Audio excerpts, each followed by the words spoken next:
Мамлекет башчысына өнөр жай ишканасынын ишмердүүлүгү тууралуу маалымат берилип, өткөн жылдагы ишинин жыйынтыгы жана аны модернизациялоо пландары тууралуу маалымат берилди.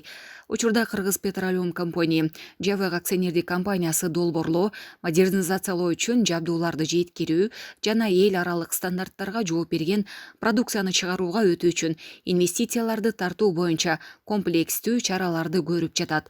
Модернизациялоонун натыйжасында заводдун продукциясынын ассортименти бир кыйла кеңейет. Бул мунай өнүмдөрүнүн сегментинде жаңы рыноктун өнүгүшүн камсыз кылат жана ТРТСтен Евро 4 жана Евро 5 ченемдик талаптарына жооп берет.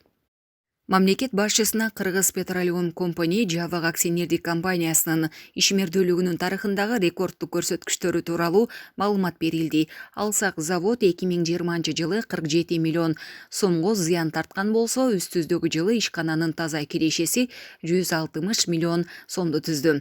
Ийгиликтүү көрсөткүчтөргө Кыргыз Петролеум компания ачык акционердик компаниясы 100% ээлик кылган Кыргыз-нефтегаз Жабык акционердик компаниясы дагы жетишкен. Алсак компания үстүздөгү жылдагы таза кирешеси 2020 жылга салыштырмалуу 558 миллион сомдон 2,5 миллиард сомго, мунай өндүрүү 147 миң тоннадан 173 миң тоннага, 2021 жылы салыктык чегерүү былтыркы жылдын ушул эле мезгилинде 884 миллион сомго өсүп, 1,4 миллиард сомду түздү. 2020 жылы кайра иштетүү көлөмү 132 миң тоннаны, быйыл 165 миң тоннаны түздү. Садыр Жапаров быйылкы жылы ишкананын ишмердүүлүгүнүн оң динамикасын белгилеп, оорлук кылбай таза иштөөгө болорун белгиледи.